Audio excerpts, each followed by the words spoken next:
अस्सलाम वालेकुम, सुबह खैर, खुश आमदीद। दुनिया बोल है के साथ मैं हूं सैयद फैसल करीम। और मैं हूँ सादिया सैमसन। हम उम्मीद करते हैं कि आपकी सुबह का आगाज़ बहुत ही अच्छा हुआ होगा और अब तो आज वीकेंड है तो ये भी उम्मीद करते हैं कि पूरा दिन अच्छा गुजरे, इसके साथ साथ वीकेंड भी आपका अच्छा रहे। तो जनाब, आज एक बार फिर से हुकूमत ने पेट्रोलियम मसनूआत की कीमतों में इजाफा कर दिया है। पेट्रोल की कीमत में 1 रुपये 9 पैसे इजाफा हुआ है और इसके साथ डीजल की कीमत में 2 रुपये 40 पैसे का इजाफा हुआ है। तो हुकूमत की जानिब से जो अवामी पेट्रोल बमबारी है उसका सिलसिला जारी है। ऐसा लग रहा है लोगों को कि अब जो है उनको बताया जा रहा है कि देखा, हम जो यकमुश पैसे बढ़ा देते थे वो बेहतर था, अब जो रोज़ाना की बुनियाद पर बढ़ा रखे हैं ये kind of a slow poison बनता चला जा रहा है। एग्जैक्टली, अवाम पे बमबारी मेरे ख्याल से अब नहीं होती। अब उनको हल्का हल्का ज़ख्म दिया जाता है, हल्का हल्का दुख दिया जाता है। बस अवाम ये कहने पे मजबूर हैं कि ये धुआं कहाँ से उठता है, देखो तो पेट्रोलियम मसनूआत से उठता है। तो आगे चल के इस पर हम ज़रूर बात करेंगे कि ये जो आलमी मंडी में चंद फ़ीसद कमियां होती हैं और वो चंद फ़ीसद हमारे लिए कन्वर्जन रेट पे बहुत ज़्यादा होती हैं, उसका हमें कोई मार्जिन मिलेगा भी या नहीं, आगे चल के इस पे बात करेंगे। कुछ खेल के मैदान से पॉजिटिव बात कर लेते हैं, अहम बात कर लेते हैं, क्योंकि कॉमनवेल्थ गेम्स में दिफाई champion Arshad Nadeem javelin throw के फाइनल में पहुंच गए हैं। क्वालिफाई उन्होंने करना था और उन्होंने ईजीली क्वालिफाई कर लिया अपनी बेहतरीन 78.63 मीटर थ्रो की, और उसके साथ वो मजमूई तौर पर 7वीं पोजीशन हासिल की। टॉप 12 खिलाड़ियों में आपको जगह बना चुके हैं। एब्सोल्युटली। तो अरशद नदीम से एक्सपेक्टेड है कि इस बार 2022 की तरह वो गोल्ड मेडल ले पाएँ और 90.18 मीटर की तारीखी थ्रो थी उनकी 2022 में, एंड पीपल आर एक्सपेक्टिंग कि इस बार भी कुछ ऐसा ही रिकॉर्ड वो कर पाए और गोल्ड मेडल पाकिस्तान के नाम लेकर आए। तो जनाब, कॉमनवेल्थ गेम्स के बॉक्सिंग मुकाबले में पाकिस्तान की फातिमा जहरा आज सेमीफाइनल मुकाबला करने जा रही हैं। So all the best to her as well. खातीन के जो 60 किलोग्राम इवेंट है उसमें सेमीफाइनल में आज उनका मुकाबला होगा कनाडा की मेरी बतूल से और उनके मद्दे मुकाबल होंगी। तो मैच पाकिस्तानी वक्त के मुताबिक आज रात 11:30 बजे होना है। So wishing all the best to both our stars. Absolutely, Sargodha की फातिमा को बहुत बहुत बेस्ट ऑफ लक। तो चलिए अब चलते हैं अपनी टॉप की जानिब, एंड दैट इज़ बहुत डेवलपमेंट्स हो रही हैं जब हम बात कर रहे हैं ईरान के मामले पे।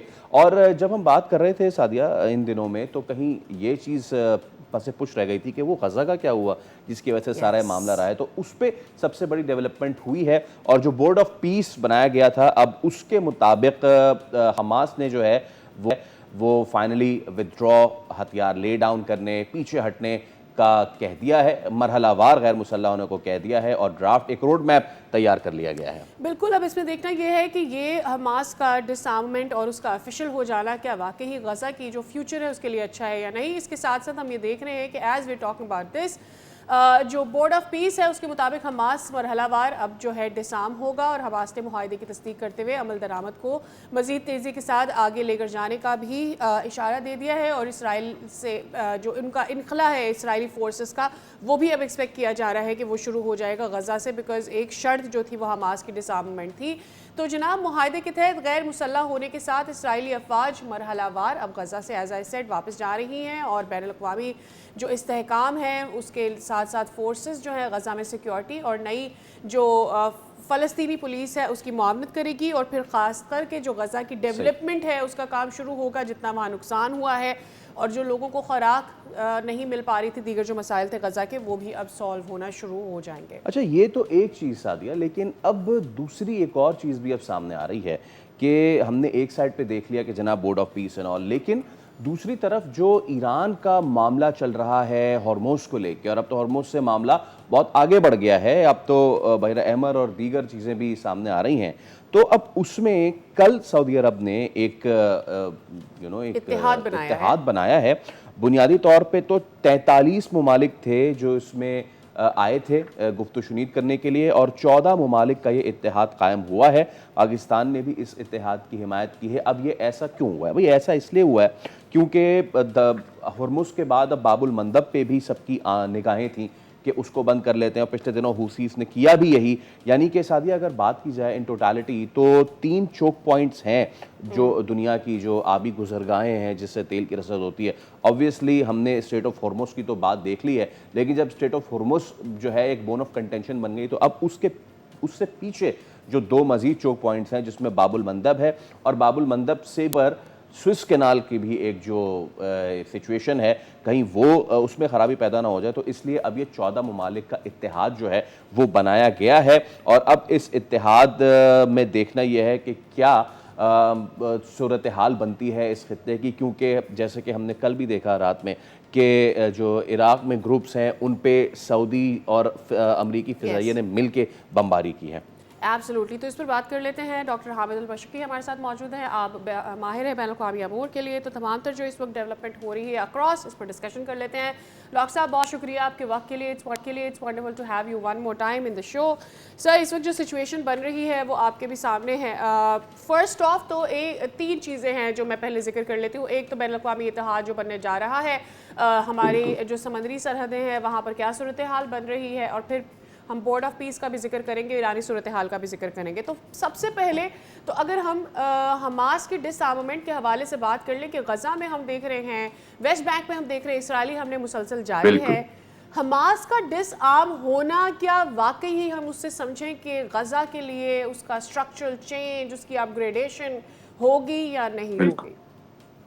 बहुत शुक्रिया सादिया। देखिए, बात यह है कि बड़ा सरप्राइजिंग था जिस अंदाज में एकदम से हमास ने अपने आप को डिसआर्म होने का ऐलान किया और गजा का कंट्रोल छोड़ दिया। और ये बात इस तरह थी कि बाकी दुनिया के हवाले से इसको इस तरह नहीं एक्सपेक्ट किया जा रहा था, लेकिन मैं ये समझता हूँ कि देखें, 2 साल की बदतरीन बमबारी और सारे सबके बाद इसराइल ने जिस अंदाज में गजा की टॉप की लीडरशिप बार बार शहीद की, जो नया लीडर आ रहा है, चाहे वो याहिया सिनवार हो, चाहे वो उससे पहले इस्माइल हनिया हो, और जो बाकी बाद में लीडरशिप आई, उनको जिस अंदाज में टारगेट किया गया। और उसके बाद फिर देखें, मैं ये समझता हूँ कि हमास ने अपने आप को इसलिए तो इस वक्त डिसआर्म किया है कि उसने ये तासुर बड़ा क्लैरिटी से दे दिया कि अगर दुनिया गजा के अमन में संजीदा है और दुनिया गजा के लोगों की भलाई चाहती है और गजा को दोबारा से उसको रिस्टोर करना चाहती है, तो हमास उसमें रुकावट नहीं बनेगी।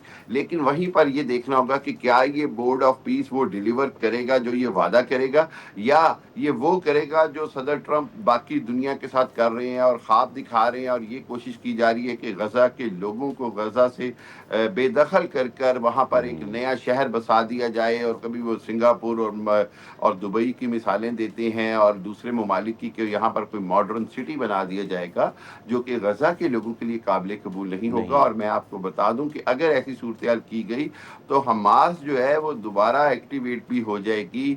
हमास के साथ साथ ये देखना है कि वेस्ट बैंक के अंदर, बाकी खित्ते के अंदर, क्या हमास पॉलिटिकली एंगेज करती है लोगों को, क्या वहाँ कोई पॉलिटिकल प्रोसेस चलाया जाता है, क्या 2 रियासती मंसूबे की तरफ इसराइल आता है, जिसका नेतन्याहू ने बदतरीन तरीके से जवाब दे दिया कि जी 2 रियासती मंसूबे की कोई गुंजाइश नहीं, ना ही ऐसा कुछ होगा।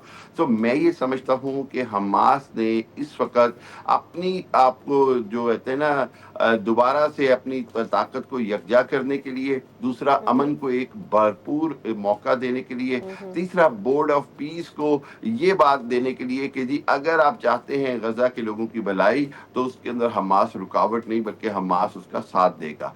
देखना ये होगा कि क्या ऐसा होगा जो कि मौजूदा हालात में मुझे होता हुआ नजर नहीं आ रहा। आपने 2-3 बातें की हैं। एक तो आपने ये भी कहा कि जनाब कोई नए लेवल का शहर बनाया जाएगा जिस पे अभी से वो जुबिलेशन ट्रिकल डाउन नहीं हुई है गजा में, वो खुश नहीं है।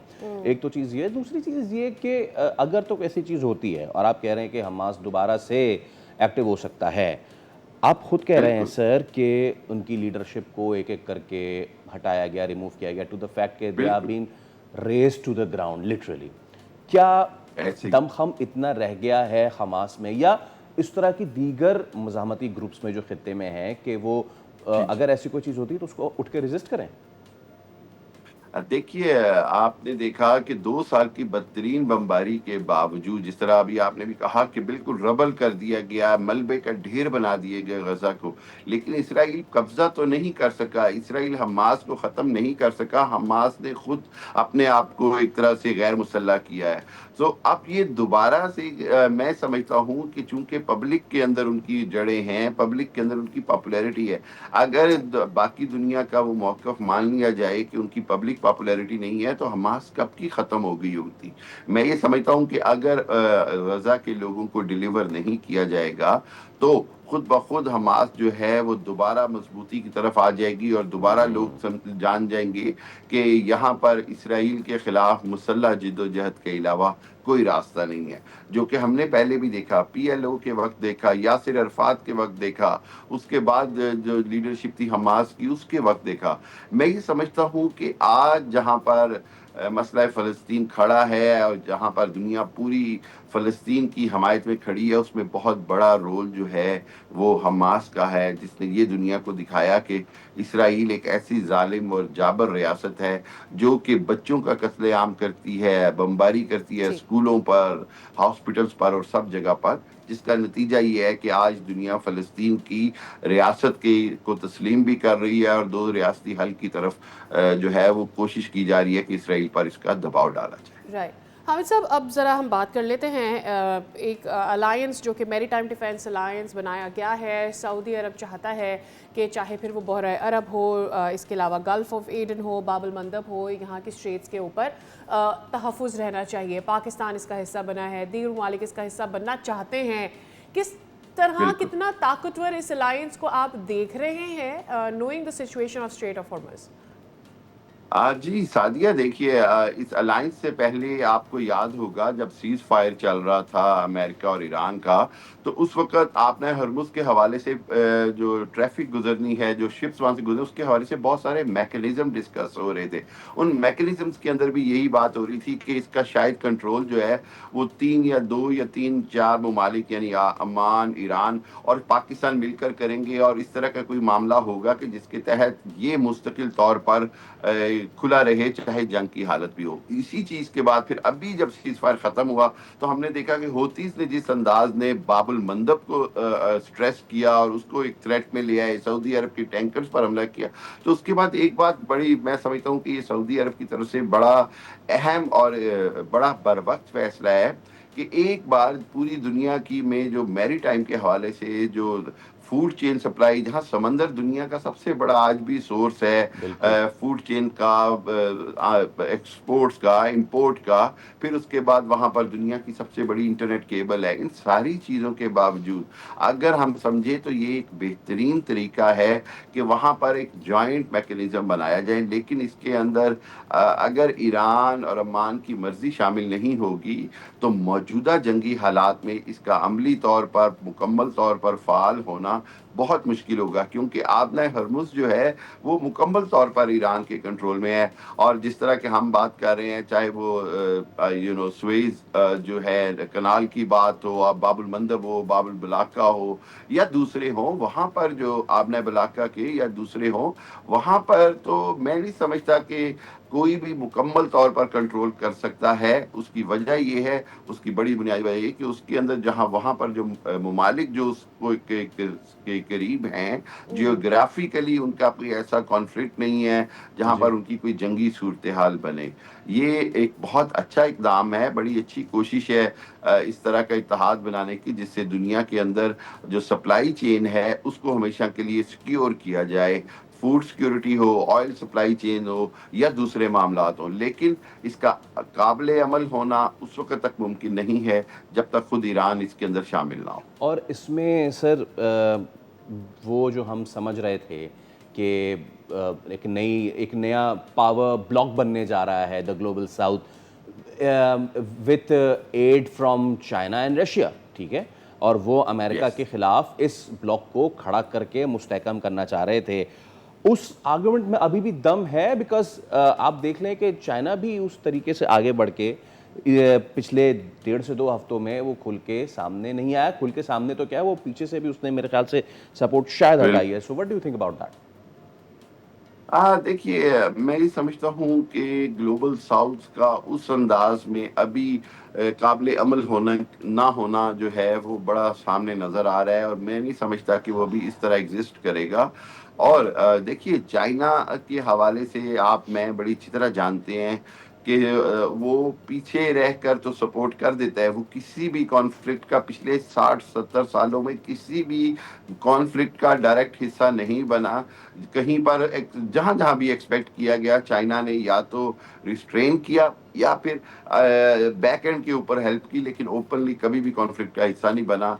सबसे ताज़ा मिसाल ईरान से पिछली मिसाल है वेनेजुएला की, जहाँ पर जब सदर मुदारो को अगवा किया गया, तो एक दिन पहले Chinese delegation, Chinese extremely highly diplomats जो हैं, वो उनसे मिले और उन्होंने उनको सिक्योरिटी की श्योरिटी दिलाई कि हम आपके साथ खड़े हैं। लेकिन अगेन साबित ये हुआ कि चाइना जो है वो वहाँ पर उनके साथ मॉरली खड़ा था, डिप्लोमेटिकली खड़ा था, लेकिन जहाँ पर आती है बात अमली तौर पर या फौजी ताउन के हवाले से, तो ओपनली वहाँ पर भी चाइना ने कुछ नहीं किया। फिर उसके बाद ईरान की सूरत हाल में भी गो के आपको पता होगा कि अमेरिकन कांग्रेस में जब अभी पीट हेग्सेथ को इंटरव्यू किया जा रहा था, इजाफी 67 अरब डॉलर लेने के लिए जब उनसे बात की जा रही थी, तो उन्होंने वाज़ेह तौर पर कहा कि ईरान की इतनी रेजिस्टेंस और मुज़ाहमत की वाहिद वजह जो है वो चाइना और रशिया का उसको सपोर्ट करना है, और वो जंग में बिलवास्ता तौर पर सपोर्ट कर रहे हैं। चाइना का मैं नहीं समझता कि इससे ज़्यादा कभी भी आप रोल एक्सपेक्ट करेंगे even in any conflict until कि अनलेस कि खुद चाइना के ऊपर कोई हमला कर दे, और वो कोई भी इस वक्त दुनिया की ताकत ऐसी कोई हमाकत नहीं करेगी। चाइना की एक अपनी बड़ी क्लियर पॉलिसी है, और मेरा ख्याल है कि चाइना ये समझता है कि अगर वो जंग में इन्वॉल्व हो गया डायरेक्टली तो एब्सोल्युटली। डॉक्टर साहब, अगर हम थोड़ा सा यूएस सेनेट में मुस्तरद होने वाली करारदाद के ऊपर बात कर लें कि लग ऐसा रहा था कि शायद इस बार डोनाल्ड ट्रंप की हिमायत उतनी नहीं हो, लेकिन 49-50 और डोनाल्ड ट्रंप अब दोबारा से इस जंग को कंटिन्यू कर सकते हैं। हाँ, देखिए, मैं समझता हूँ कि ये बड़ी बदकिस्मती है कि पूरी दुनिया के अंदर ही अथॉरिटेटिव रूल जो है, वो बहुत ज़्यादा कंट्रोल हासिल कर रहा है। और देखें, प्रेसिडेंट ट्रंप कोई हार्डकोर रिपब्लिकन नहीं है। आपको अगर आप हिस्ट्री देखें और माज़ी याद करें, तो प्रेसिडेंट ट्रंप ने एक बार कहा था कि दुनिया में बेवकूफ़ों का जो जमगट्ठा है, उसका नाम रिपब्लिकन पार्टी है, जिस पार्टी से वो सदर बने हैं। सो ये बात है कि बदकिस्मती से रिपब्लिकन्स जो हैं, वो अभी भी उसी अंदाज में ज़ेर असर हैं प्रेसिडेंट ट्रंप के। उसकी बहुत सारी वजूहात हैं, और वो मेंटेन कर रहे हैं अपनी मेजॉरिटी। लेकिन अभी हमने देखा कि पिछले बिल के अंदर 4 रिपब्लिकन्स ने प्रेसिडेंट ट्रंप से इख्तिलाफ किया, जिसके नतीजे में डेमोक्रेट्स ने वो जो एक करारदाद थी वो मंजूर भी कर ली। सो प्रेसिडेंट ट्रंप ना सिर्फ पब्लिकली पॉपुलैरिटी के हवाले से बड़ी तेजी से अपनी मकबूलियत खो रहे हैं, दूसरी जानिब जेडी वैंस जैसे लोग जो हैं वो अब एक वाज़ेह लाइन ले रहे हैं कि अमेरिका को कुछ भी ऐसा नहीं करना या उसको देख समझ कर करना है जहां इसराइल उनको फोर्स कर रहा हो ये सब कुछ कराने का, जहां पर इसराइल का इन्फ्लुएंस ज्यादा हो और अमेरिका जो है वो उसकी प्रॉक्सी बनता नजर आए। छोटी सी चीज कहूंगा वो ये कि प्रेसिडेंट ट्रंप के लिए अभी आने वाले दिनों में हालात खुद अमेरिका के अंदर बहुत मुश्किल होने जा रहे हैं। अगर ये जंग इन्होंने खत्म ना की, मिड टर्म इलेक्शन में अगर ये हार गए, तो फिर सदर ट्रंप का ना सिर्फ मुआवजा हो सकता है, बल्कि ये सारी जो जंगी स्पेंडिंग है और वो जो स्कैंडल्स आ रहे हैं कि इनके छोटे छोटे ट्वीट से अरबों खरबों डॉलर की करप्शन हो रही है। Luckily for Donald Trump and unluckily may be for all the people who are against Donald Trump कि वो गेट थ्रू कर भी पा रहे हैं। डॉक्टर साहब, बहुत शुक्रिया आपके वक्त के लिए। किसी ना किसी तरीके से रास्ता इख्तियार कर लेते हैं और वो बाहर निकल जाते हैं तमाम तर मुश्किलात से। विद दैट हम ले रहे हैं एक ब्रेक, हमारे साथ ही रहिए।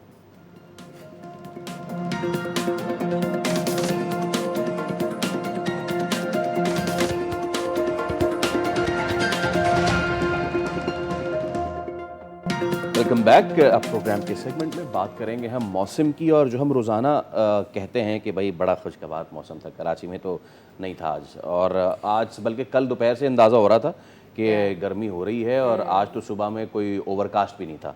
तो बस तैयार रहे फिर कराची वाले आज दिन भर के लिए। बाय द वे इतनी गर्मी नहीं, लेकिन पूरे मुल्क में क्या सिचुएशन है, मानसून का स्पेल जारी है, और वैसे महकमा मौसमियात हम आपको 3 दिन से तो ये बता रहे हैं कि गरज चमक के साथ कराची सिंध में बारिश की इत्तला दे चुका है, लेकिन वो कब होगी? वो होगी 1 अगस्त की शाम से 2 अगस्त तक, ये इम्कान तो आप एक्सपेक्ट करें कि आज 31 है, कल से जो है वो कराची के लिए, सिंध के लिए वेदर जो है Over वो the टर्न weekend. अराउंड करना शुरू कर दे।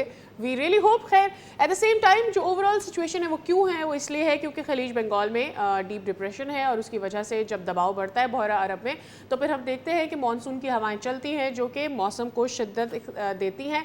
ऐसे में शहरियों को गैर ज़रूरी सफ़र से गुरेज करना चाहिए और मेक श्योर करें कि अगर बारिश हो रही है तो फिर अपने घरों से ना निकले। पार्टी करने की ज़रूरत नहीं है। First of take care of your self. Weekend आ रहा है, it's better to stay safe. तो इसके साथ ही हम ज़रा पंजाब की सूरत हाल जनरली डिस्कस कर लेते हैं कि क्या सूरत हाल है, और उसमें भी खास करके फ़िरोज़वाला का अगर हम जिक्र करते हैं तो नाला भेड़ में हिफाजती बंद टूटने की वजह से 5 दिन गुजरने के बाद इस वक्त जो है मुसलसल हम देख रहे हैं कि लोग वहाँ पर मुतासर हो रहे हैं और वो अभी भी मुंतज़िर हैं कि उनकी मदद को कोई पहुँचे। बहरहाल कुछ तंजीमें वहाँ पहुँची हैं, हेल्प कर रही हैं लोगों को, लेकिन हमारे नुमाइंदे जो वहाँ पर मौजूद हैं अली राना, वो हमें अपडेट करेंगे कि इस वक्त ओवरऑल सिचुएशन जो दावे किए जा रहे हैं कि रेस्क्यू पहुँच चुका है, लोगों को हेल्प की जा रही है, ये सच है या नहीं। ओवर टू यू राना, क्या सिचुएशन है वहाँ पर? कॉलोनी में मौजूद हूँ जहाँ पर इस वक्त जो है वो काफ़ी जो सूरत हाल है वो संगीन हो चुकी है और यहाँ पर इस वक्त जो है पानी बहुत ज़्यादा बढ़ चुका है जिससे लोग जो है वो इस वक्त घरों में महसूर हैं। लोग जो है खाने हैं, लोग पीने को तरस रहे हैं, लोग जो है वो हर तरह की मुश्किलात में घिरे हुए हैं और उनको जो है इस वक्त यहाँ की इंतज़ामिया के साथ साथ मुख्तलिफ तंजीमें और इसके साथ साथ जो इस वक्त ओवरसीज़ जो तंजीमें हैं वो भी इस वक्त हरकत में आ चुकी हैं। मेरे साथ UWA के यहाँ के इंचार्ज मौजूद हैं, उनसे हम जानते हैं कि यहाँ से उन्होंने कितने लोगों को जो है राशन प्रोवाइड किया, कितने लोगों को खाना प्रोवाइड किया। जी भाई, क्या कहेंगे? हमने यहाँ पर जो है ना 100 बच्चों के लिए जो है ना ये पैकेट तैयार किए हैं और 100 बच्चों को ये पैकेट दिए हैं कि बच्चे बाहर नहीं आ सकते, घर में माँ बाप को तंग कह रहे होंगे। इसके अलावा UW फाउंडेशन ने जो है इनके लिए खाना, साफ पानी जो है वो मुहैया किया है और आज 100 लोगों को यानी कि बड़े लोगों को खाना दिया गया है, 100 बच्चों को खाना दिया गया है और इंशाल्लाह ये हमारी एक बड़ी प्यारी बहन है और हमारे एक भाई हैं, ओवरसीज़ पाकिस्तानी हैं, उनकी काविश है कि यहाँ पर जो है ये लोग हमारे हैं, इनका दर्द भी हमारा है और इंशाल्लाह अगली बार भी जो है इससे कल या परसों जो है हम और अच्छा काम करेंगे। हाँ जी बिल्कुल, आपने बात सुनी, उनका यही कहना है कि हम ठीक मज़ीद है अच्छा। अली राना, इस पर आप हमें डिटेल से आगाह कर रहे थे, बहुत शुक्रिया, आपने हमें आगाह किया। फ़िरोज़वाला में इस वक्त मुख्तलिफ तंजीमें नज़र आ रही हैं लेकिन लोग परेशान हैं क्योंकि पानी अभी भी है और लोग अपने घरों में मसरूफ़ हो गए हैं। तो अब ओवरऑल मौसम की क्या सिचुएशन रहने वाली है, तर्जुमान महकमे मौसमियात अंजुम नज़ीर हमारे साथ मौजूद हैं। अंजुम साहब अस्सलाम वालेकुम, सुबह खैर, बहुत शुक्रिया आपके वक्त के लिए।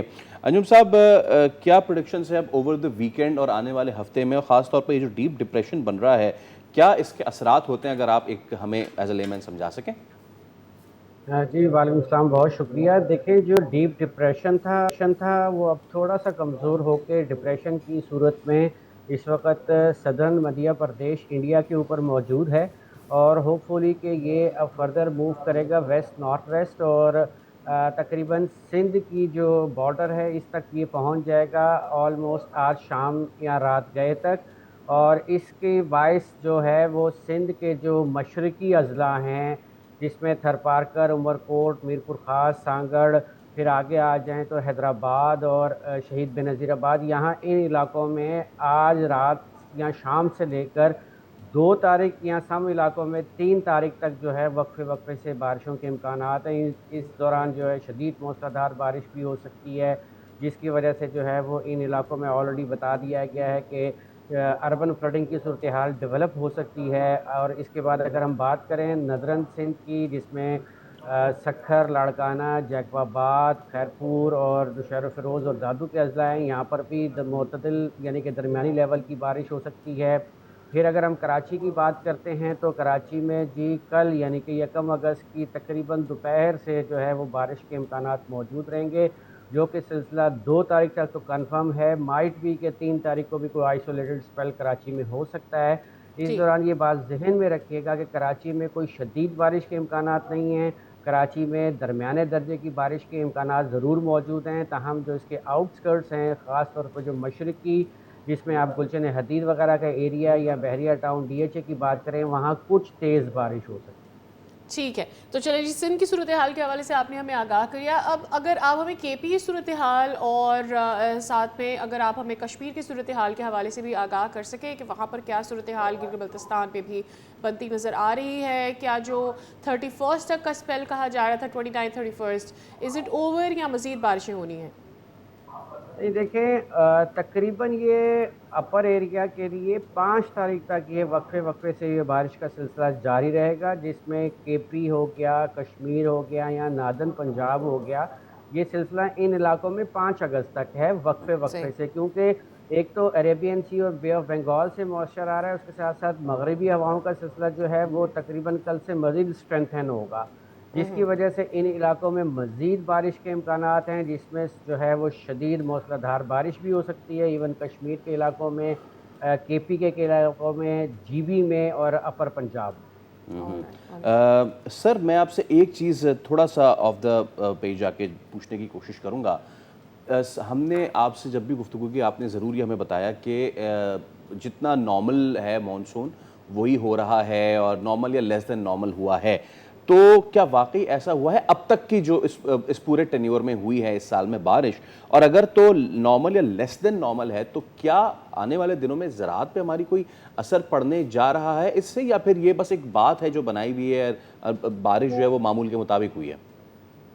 देखें, आप एक बात ज़हन में रखिए कि बारिश जो है वो आइसोलेटेड टू स्कैटर्ड लेवल पे हो रही है, वाइड स्प्रेड नहीं है। अब अगर मैं बात करूं पाकिस्तान की, तो कल के सुबह के आदाद शुमार के मुताबिक अभी भी जो पहले 30 दिन हैं मानसून के, इसमें 12.6% बारिश कम हुई है ओवरऑल पाकिस्तान में। और अगर हम सिंध की बात करते हैं तो सिंध में तकरीबन 36% बारिश जो है इन 30 दिनों में कम हुई है, जबकि जो हमारा जीबी का इलाका है जहाँ पे मानसून कम पहुँचता है, वहाँ के एवरेजेस कम है लेकिन वहाँ बारिश ज़्यादा हुई है, और वहाँ पे तकरीबन नॉर्मल से 246% ज़्यादा बारिश हुई है। ठीक है, अभी हम जुलाई के एंड में हैं, अभी अगस्त और सितंबर का महीना बाकी है।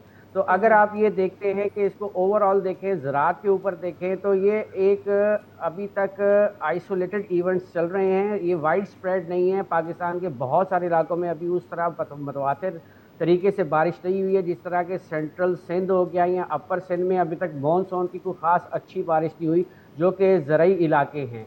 तो ऑफ कोर्स कि अगर नहरी पानी के साथ साथ जब बारिश का पानी भी मिलता है तो आपकी जो ज़मीन है उस पर जो मॉइस्चर लेवल है वो राइज़ होता है। इवन तो लाइक वाइज बलूचिस्तान के जो ज़रई इलाके हैं वहाँ पर भी अभी तक कोई खातिर ख्वाह बारिश नहीं हुई।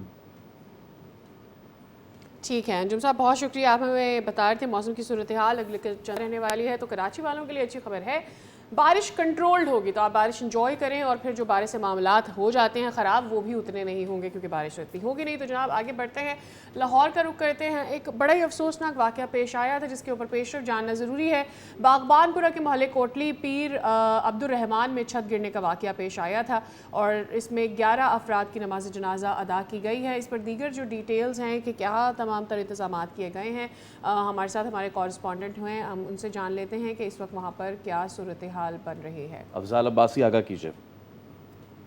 जी बिल्कुल, मैं इस वक्त मौजूद हूँ लाहौर के इलाके बागबानपुरा के उस मोहल्ले में कोटली पीर अब्दुर्रहमान जिसे कहा जाता है, और उस बदकिस्मत गली में मौजूद हूँ। ये वो घर है जिसमें जो है वो छत जो है वो टीआर गार्डर्स की मुनहदिम हुई। 3 मंजिला ये इमारत था जिसे अब जो है वो अजीज़ भट्टी जोन की जानिब से सील कर दिया गया है। ये कैमरे में आप देख सकते हैं, लाहौर मेट्रोपॉलिटन कॉरपोरेशन की जानिब से इस घर को अब जो है वो सील कर दिया गया है, और यहाँ पर 11 अफराद जो हैं इस हादसे में जाँ बहक हुए। 6 ज़ख्मी, जिनमें से 4 अस्पताल में ज़ेर इलाज हैं और 2 को जो है वो तिब्बी इमदाद के बाद जो है वो घर भेज दिया गया। वो अब अपने अजीज़ व क़ारिब की तरफ हैं और इस घर को जो है वो सील कर दिया गया है। 3 मंजिला ये घर था, तीनों जो छतें थी वो टीआर गार्डर्स पर मुश्तमिल थी। तीसरी छत गिरी, दूसरी पर, दूसरी जो पहली पर गिरी और पहली जो है वो ज़मीन बोस हो गई। और इस तरह जो घर के अफराद थे, 17 लोग जो थे वो घर में उस वक़्त रिहाइश पजीर थे, जिनमें से 11 जो हैं वो जाँ बहक हुए, जिनकी नमाज जनाजा गुज़िश्ता रोज़ जो है वो रात ही अदा कर दी गई। मेरे साथ इस वक्त जो पड़ोसी हैं वो मौजूद हैं। सर बताइएगा, बड़ा अफसोसनाक वाक़या है, जितना अफसोस किया जाए कम है। क्या कहेंगे कि कितना पुराना ये घर था? और ये घर भी बहुत पुराना था, इसलिए 3 मंजिला था। पहले एक छत गिरी, फिर वो दूसरी आई, दूसरी सबके जो नीचे थे उससे ज़्यादा थे। उसके कम से कम 10 आदमी थे नीचे, बच्चे इसमें, उनकी माँ थी, उनकी भरजाई थी। बहुत सबसे ज़्यादा नुकसान नीचे की छत पे हुआ है। ये ऊपर से पहले ऊपर वाली गिरी, फिर नीचे आई, जो नीचे थी उसमें छोटा था, इनके घर में कोई प्रोग्राम आया था, यानी ये पक्की बात नहीं है। बाकी ये 111 भाई वालों ने बहुत अच्छा काम किया है, वो फौरी आए, मोहल्लेदारों ने भी बहुत अच्छा काम किया है। वो पहले जो ऊपर थे उन्होंने निकाल लिए, फिर 11 भाई वालों ने अपने मुताबिक काम करना था, उन्होंने अच्छा काम किया, कोई ऐसी बात नहीं, कोई काम गलत नहीं किया। उन्हें अपने मुताबिक देखना था कि ऐसा कोई बच्चा हो या जख्मी हो उसको हम सही निकाल लें। बाकी शुक्र अल्हम्दुलिल्लाह, फिर ये नीचे वाले काम थे ना वो सही किए 11 भाई वाले को, ये कहने वाली बात है। वहाँ फौरी पुलिस भी पहुँच गई, डीएसपी एसपी तक भी, यहाँ तक लोग पहुँच गए थे। जी बिल्कुल, जो मोहल्लेदार हैं उनका कहना है कि जो रेस्क्यू 1122 है उन्होंने यहाँ पर बहुत ज़बरदस्त काम किया, क्योंकि गली बहुत तंग है, इसलिए जो रेस्क्यू ऑपरेशन था वो बहुत तवील रहा। और इस घर ठीक की है, जो अफजाल, दीवारें इसकी हैं तफसीलात से आप हमें आगाह कर रहे थे। यहाँ पर वक्त हो गया एक ब्रेक का, हमारे साथ रहिए।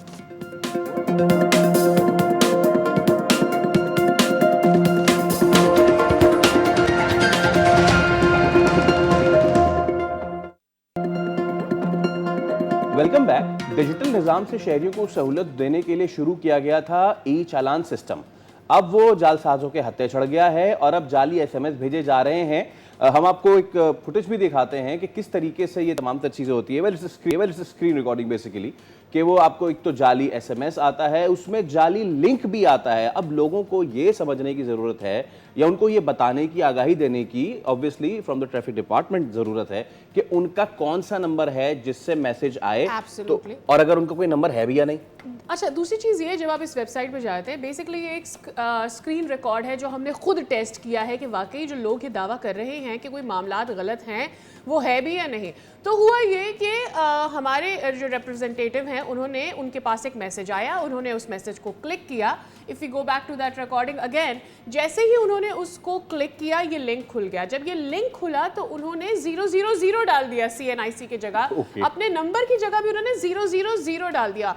इस वेबसाइट ने ना उनका नंबर वेरीफाई किया, ना उनका CNIC वेरीफाई किया, बल्कि सीधा उनको पैसों के मामलात पे लेकर चले गए। एग्जैक्टली जैसे ही, अच्छा इसमें सबसे बड़ी चालाकी ये है कि बड़ी होशियारी के साथ इसमें ये भी बताया गया, ये देखिए अभी यहाँ पर हमारे रिप्रेजेंटेटिव CNIC की जगह सिर्फ 000 डालें, लेकिन फिर भी ये एक्सेप्ट हो गया।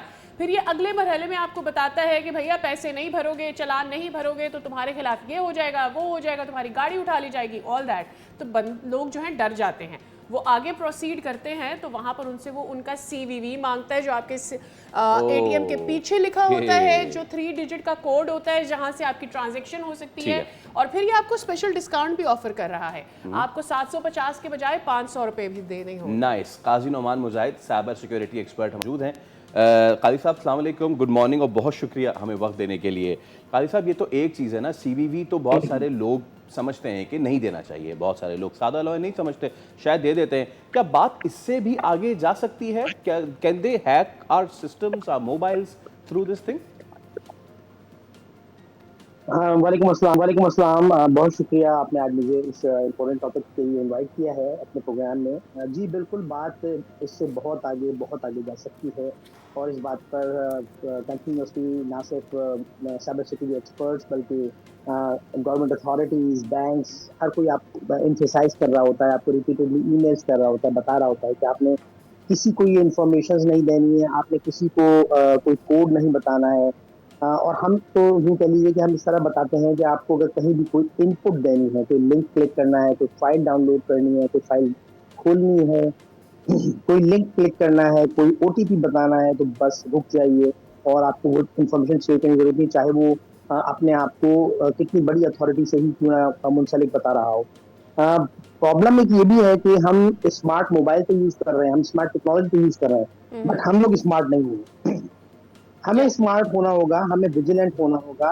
हमें ये तो पता चल जाता है कि कौन सी नई मूवी आने वाली है, अगर एक सॉकर वर्ल्ड कप चल रहा है तो उसका कौन सा मैच कब आएगा, लेकिन हम ये भूल जाते हैं कि अगर हमें इस पे कोई शनासाई चाहिए कि ऐसे लिंक्स जब हमारे पास आते हैं तो हमें उस पर क्या करना चाहिए। तो उसके लिए हम गूगल को हम चेक नहीं करते, हम उनसे उससे नहीं पूछते और हम अनफॉर्चुनेटली उन लिंक्स को क्लिक कर देते हैं और उसके बाद फर्दर आगे प्रोसीड करते करते चले जाते हैं और अनफॉर्चुनेटली अपना डेटा ना सिर्फ दे देते हैं। अगर हम किसी लिंक पे क्लिक करते हैं तो हमें नहीं पता कि पीछे एक फाइल डाउनलोड हो रही है जो कि हमारे फ़ोन में रिज़ाइड करेगी और वो हमारे पासवर्ड्स, हमारी इन्फॉर्मेशन को लीक आउट करेगी। अक्सर हम देखते हैं कि हमारे जानने वालों की तरफ से हमें मैसेज आता है कि आप जो है वो मुझे कुछ पैसे उधार चाहिए, मैं कल तक वापस कर दूँगा, प्लीज़ मुझे भेज दें। और हम ये सपोज़ कर रहे होते हैं कि हाँ, वाक़ई बीन मेरा देयर दोस्त डन मुझसे दैट। माँग रहा है और हम उसको बाज़-औक़ात पैसे ट्रांसफ़र भी कर देते हैं अनफॉर्चुनेटली।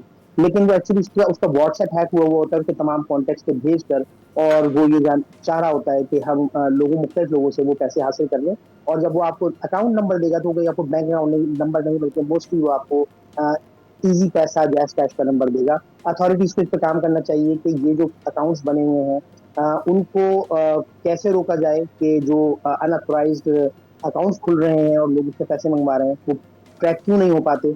सेकेंडली ये कि जब आपको मैसेज आता है कोई तो उसमें ये ज़रूर चेक कीजिए कि अगर वो किसी नंबर से है तो बहुत चांसेस हैं कि वो फेक है। लेकिन एक और चीज़ हो रही है कि मेरे पास भी एक मैसेज आया जो कि 4 डिजिट कोड से था। जब 4 डिजिट कोड से आ रहा है तो इसका मतलब ये कि इसमें कहीं अथॉरिटीज़ को क्योंकि जो 4 डिजिट कोड मिलता है ये अपनी मर्ज़ी से नहीं मिलता है, ये अथॉरिटीज़ असाइन करती हैं।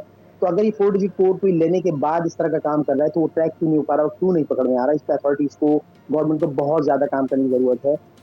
इसके अलावा अब जब हम अब हमारे जो सादा लोग हमारे लोग हैं हमारी सोसाइटी के, उनको मैं ये सजेशन देना चाहूँगा कि अब हो सकता है कि किसी दिन आपको आपकी ही फैमिली मेंबर के नंबर से कॉल आए और वो आपसे कहे कि मैं सब प्रॉब्लम में मुझे पैसे जी, चाहिए समथिंग लाइक दैट।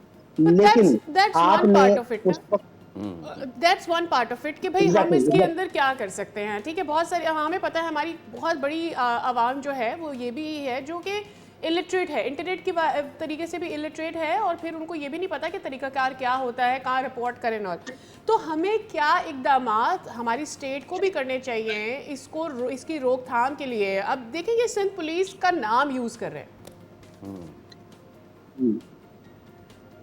देखिए बात ये है कि अवाम हमारे घरों पे आके एक-एक बंदे को अवेयरनेस तो नहीं दे सकती। हर बंदे को जिस तरह वो आज मुख्तलिफ चीज़ों के बारे में फैसले करता है अपने लेवल पे, उसको ये फैसला अपने लेवल पे करना होगा क्योंकि जो उसको मैसेज आ रहा है, वो उसके अपने मोबाइल में आ रहा है।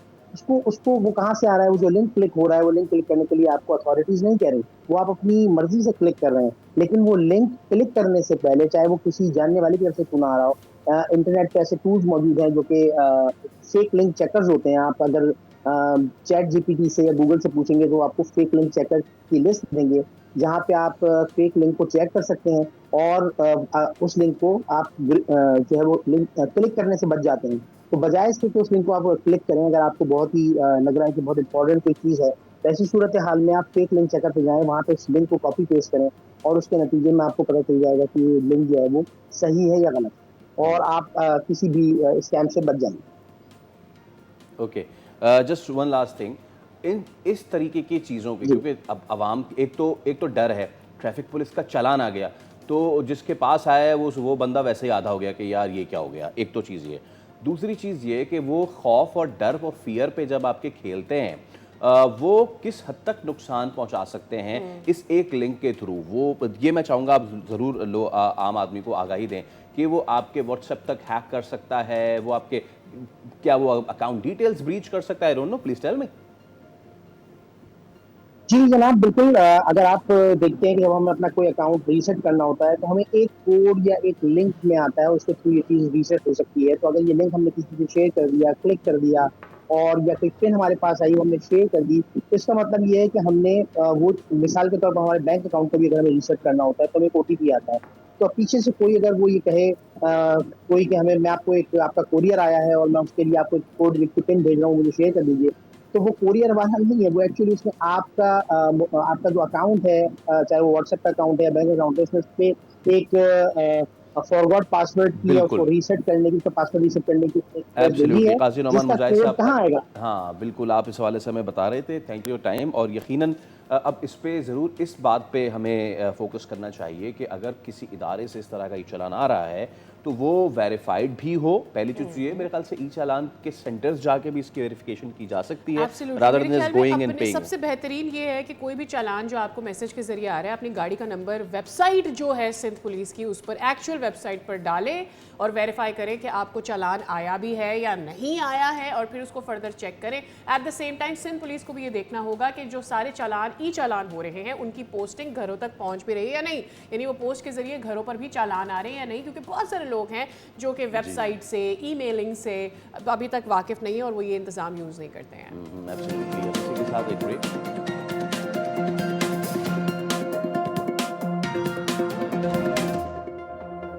ब्रेक पे जाने से पहले हम बात कर रहे थे ई चालान के हवाले से फ्रॉड्स की, और अब इसी पे हम बात कर लेते हैं कि आखिर ये फ्रॉड हो कैसे रहा है, वो निज़ाम क्या है ई चालान का जो कि आम आदमी को पता चले कि भाई ये वेरीफाइड है और ये वेरीफाइड नहीं है। तो मलिर खान डीएसपी ट्रैक्स हमारे साथ मौजूद हैं। ट्रैक्स वही निज़ाम के जिसके थ्रू ये तमाम तर ई चालानिंग होती है। मलिर खान साहब अस्सलाम वालेकुम, बहुत शुक्रिया, thank you so much for your time. तो ये जो लेटेस्ट फ्रॉडुलेंसी जो आई है कि जाली लिंक्स आ रहे हैं और जाली लिंक्स पे लोग क्लिक करते हैं, जाहिर सी बात है ई चालान जब आता है तो हर कोई जो है वो एक प्रेशर में आ जाता है कि अरे यार ये तो चालान आ गया, तो वो ये नहीं देख पाता कि क्या वेरीफाइड है क्या वेरीफाइड नहीं है। आप लोगों की तरफ से कोई एसएमएस आता है और वो वेरीफाइड एसएमएस का नंबर क्या है अगर ई चालान आता है, पहले तो आप ये बता दीजिए। सबसे पहले मैं आपका बहुत शुक्रगुजार हूँ कि आपने इस पब्लिक सर्विस मैसेज को स्प्रेड करने के लिए अपना किरदार अदा किया।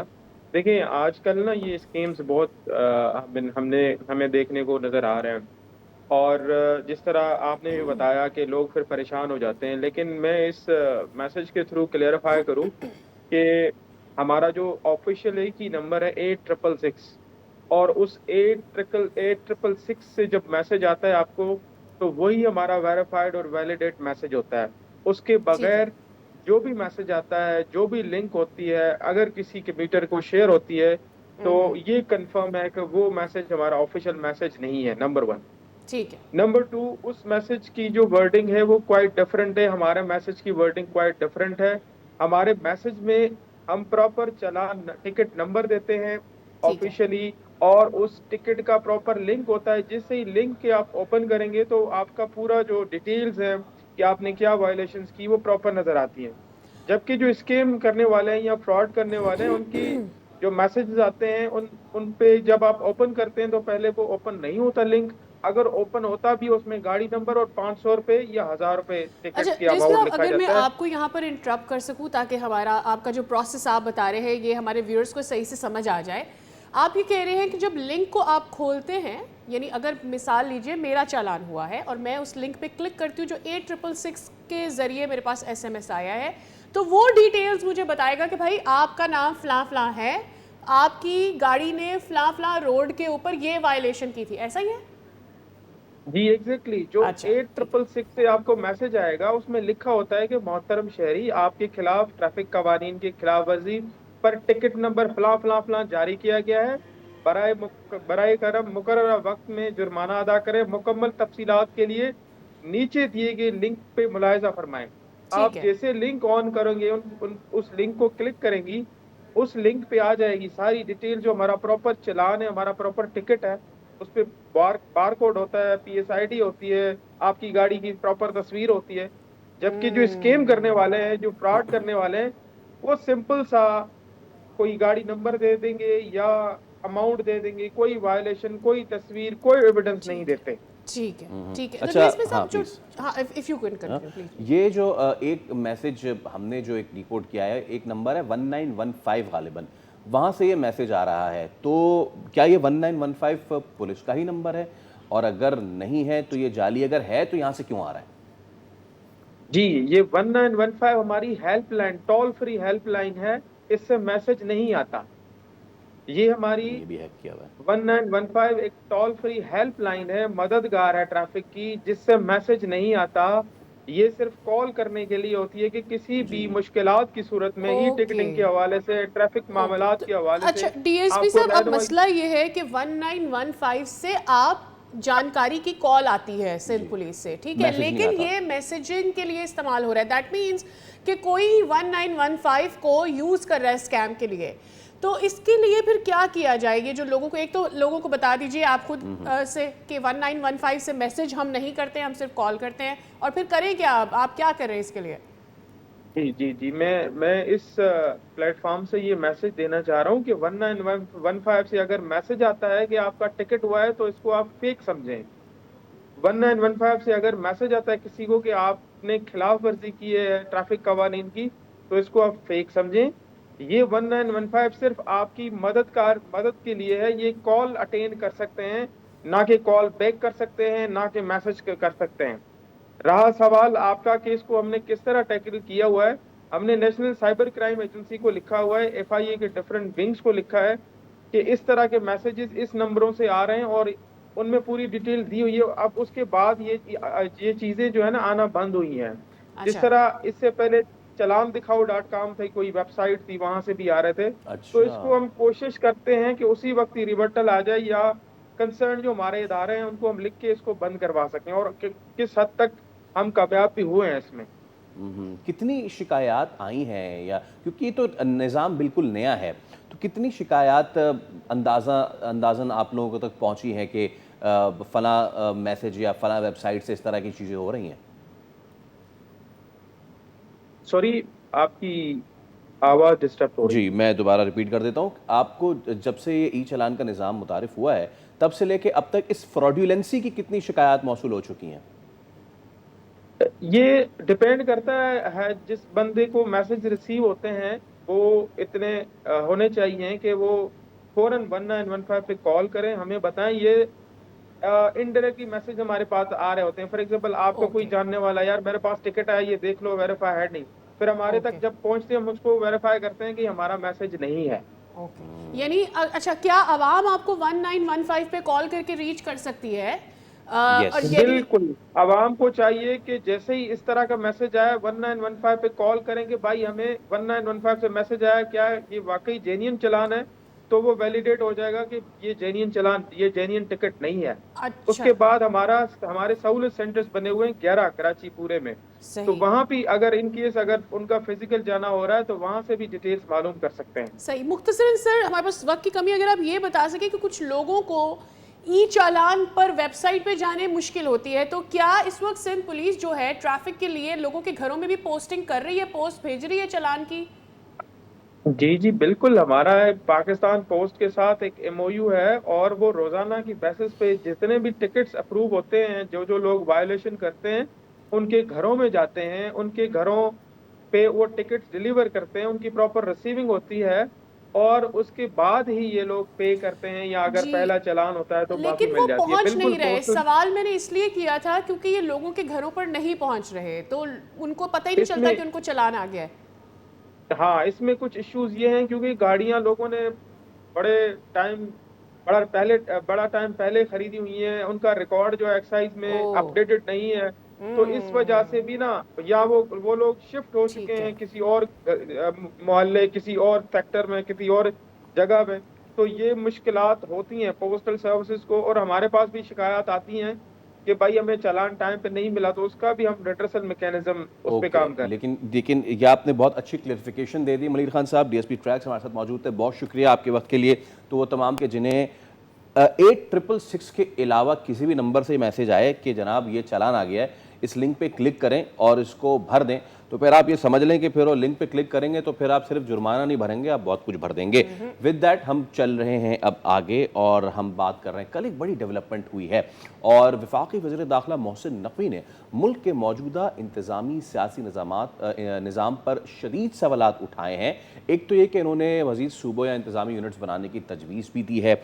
उन्होंने ये भी कहा है कि कई दहाइयों से जो निज़ाम चल रहा है वो आवाम को बुनियादी सहूलतें नहीं फराहम कर पा रहा है, और फिर उन्होंने ये भी कहा कि हम यूथ को अगर मौके नहीं देंगे तो फिर ये मामला ठीक नहीं चलेगा। चीदा ये बातें उन्होंने की हैं और आखिर में उन्होंने ये भी बात कर दी है, जो कि अच्छी बात यह है कि किसी ने तो इसको रियलाइज़ किया कि क्या ये यूथ या ये लोग या ये आवाम डिज़र्व नहीं करते कि इनके मामला ठीक हों, इनको रोज़गार सही मिले और इनको मामला जो है इनके बेहतर से बेहतरी की तरफ जाए। उनके जो अल्फाज हैं कि आप इनको नौजवान कहें या कॉकरोच कहें, आपको जो कहना है कहें, लेकिन इनके मसाइल मौजूद हैं, आपको मसाइल को एड्रेस करना होगा और ये निज़ाम नहीं चल सकता।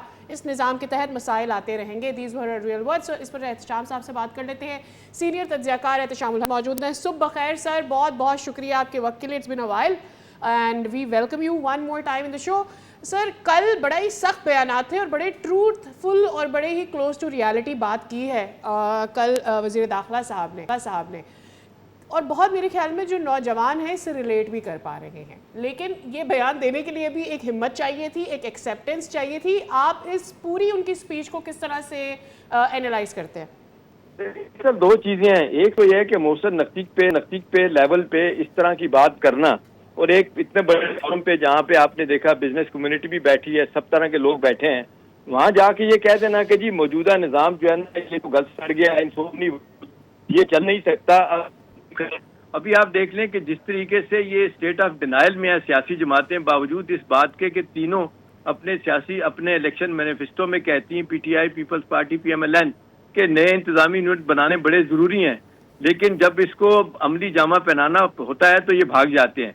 देखिए, मौजूदा माली साल में ये तय किया गया था कि 2 सूबे नए बन जाएंगे, हज़ारा में, केपीवी का एक हज़ारा में बन जाएगा, जनूबी पंजाब में बन जाएगा, लेकिन उसको भी आपने देखा कि सियासी जमातें वो अपने एग्जैक्टली। एहतशाम साहब, we can barely hear you. Is it a possibility, if there is a possibility कि आप अपनी लोकेशन थोड़ी चेंज कर सकें, मीनवाइल हम आपको रिकनेक्ट कर लें और रब्ता कायम करके आपसे इस मामले पर बात करेंगे।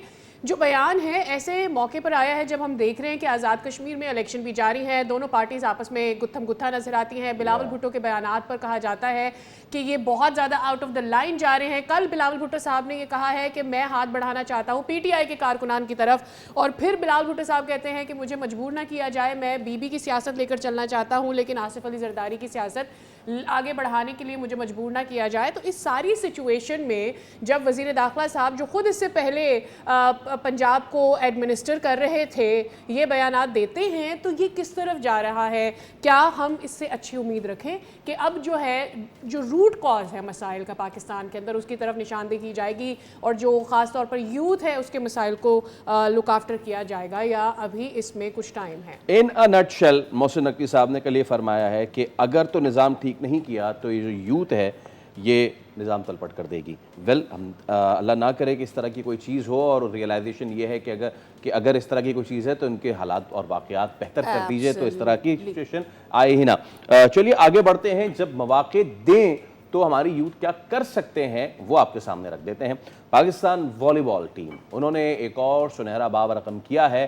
कौमी टीम ने शानदार खेल का मुजाहरा किया है और तीसरी बार कावा सेटल एशियन वॉलीबॉल चैंपियनशिप का टाइटल अपने नाम किया है, और इस सीज़न में वो अनबीटन रहे हैं। यू नेम इट, बांग्लादेश को उन्होंने फाइनल में हराया, उससे पहले श्रीलंका, नेपाल, उज़्बेकिस्तान, जो सामने आया, एक सेट हमारी टीम नहीं हारी है। Not a single set they have dropped. Absolutely. और ये एक नया रिकॉर्ड है अपनी ज़ात में, you know, not just taking the medal but also के अनबीटन रहना भी अपनी ज़ात में एक रिकॉर्ड है। और पाकिस्तान टीम जो कि बेहतरीन करती आई है और बेहतरीन करके दिखा रही है, वो डिज़र्व करती है कि उनको और अच्छे प्लेटफॉर्म्स फराहम किए जाएँ। तो वॉलीबॉल चैम्पियनशिप अपने नाम करने वाले कप्तान मुराद जहां हमारे साथ मौजूद हैं, जिनसे हम बात करेंगे और उनकी टीम के बारे में और उनकी प्लानिंग के बारे में जानेंगे। बहुत शुक्रिया और बहुत बहुत मुबारकबाद, सुबह खैर आपको।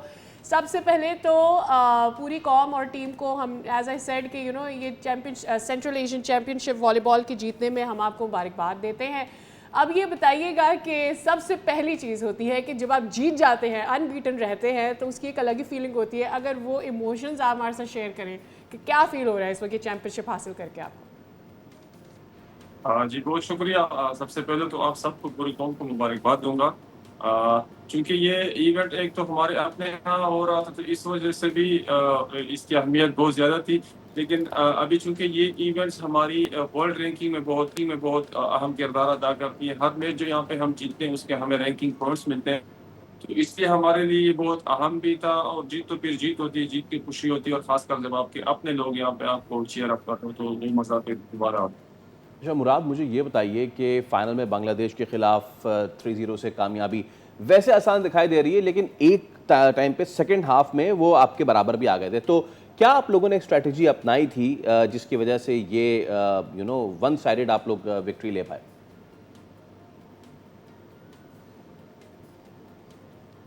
जी, थोड़ा तफसील में बात करते हैं चूंकि हमारा मेन टारगेट अगले साल 2027 में होने वाली वर्ल्ड चैंपियनशिप है, कि जिसके लिए हमारी रैंकिंग मजीद बेहतर होनी चाहिए। और ये इवेंट जो है इसमें हर मैच जो हम यहाँ पे जीतते थे और एक अच्छे मार्जिन से जीतने वाले मैच के हमें अच्छे पॉइंट्स मिलते थे, तो इसलिए हर मैच के लिए हमारे पास बेहतरीन हिकमत अमली और स्ट्रेटेजी थी और उसी को लेकर हम लोग चले हैं। जैसे कि आपने स्टार्ट से देखा होगा कि हमारे जितने भी मैचेस गए हैं वो 3-0 गए। बांग्लादेश के खिलाफ हमारा पहला भी पूल में भी मैच हुआ था, वो भी 3-0 था। अनबीटन तो रही है टीम हमारी थ्रू आउट द टूर्नामेंट, लेकिन ये भी एक बहुत खुशहाल बात थी कि हम लोगों ने एक सेट भी ड्रॉप नहीं किया। हम सारे जितने मैचेस थे वो हम लोगों ने 3-0 जीते। ठीक है, चलिए ऑल द बेस्ट फॉर 2027। अच्छा करें आप और वहाँ तक अपना टारगेट अचीव करें। इस पूरे टूर्नामेंट में बताएगा कि पाकिस्तान नाकाबिल शिकस्त रहा, आपके ख्याल में इस कामयाबी का सबसे बड़ा जो सहरा ये किसके सर था? टीम वर्क है, कोचिंग है, फिटनेस है, या जहनी मजबूती है, या सब मिलकर आपके लिए एक हथियार साबित हुए? ये चारों चीजें जो आपने मेंशन की है इनमें इन सब का रोल था। क्योंकि ना सिर्फ प्लेयर से बात बनती है, ना सिर्फ कोचिंग स्टाफ से। हमारी पिछले 2 मंथ से ट्रेनिंग कैंप हमारा चल रहा है इस्लामाबाद में, और जिसमें के लड़के बहुत ज्यादा जान मार रहे थे। अनफॉर्चुनेटली इस साल लास्ट मंथ में हमारा एक इवेंट हुआ एवीसी का, जो कि इंडिया होस्ट कर रही थी। तो पॉलिटिकल अनसर्टेनिटी की वजह से हम लोग वहाँ पे नहीं जा सके, हमें वहाँ के वीजे वगैरह नहीं इशू किए जा सके, तो वो हमारा एक बहुत बड़ा इवेंट मिस हो गया था। इसलिए हम लोगों ने ना यही जो हमारा इवेंट यहाँ पे होने लगा था सेंट्रल एशियन का, इसको टारगेट बनाया हुआ था। और यहाँ पे लड़कों ने 2 महीने इसी टारगेट को ज़हन में रख के हर दिन मेहनत की थी, बड़ी खूब मेहनत की थी, और जिसका रिजल्ट आप सब लोगों के सामने। अच्छा, वैसे तो आप लोगों ने चैंपियंस की तरह खेला, रूल किया, बट स्टिल वो जब आप अनबीटन भी जा रहे होते हैं तो भी उसका भी एक एडेड प्रेशर आ जाता है। एज अ कैप्टन इस प्रेशर को कैसे हैंडल आप करते हैं? कितना मुश्किल होता है ये, और कैसे डिफ़िकल्ट सिचुएशन में गो के इस चैंपियनशिप में इतनी डिफ़िकल्ट सिचुएशन आई नहीं आप लोगों के लिए, लेकिन फिर भी अगर आती है तो फिर उसको कैसे आप पूरे स्क्वाड को अपलिफ्ट रखते हैं?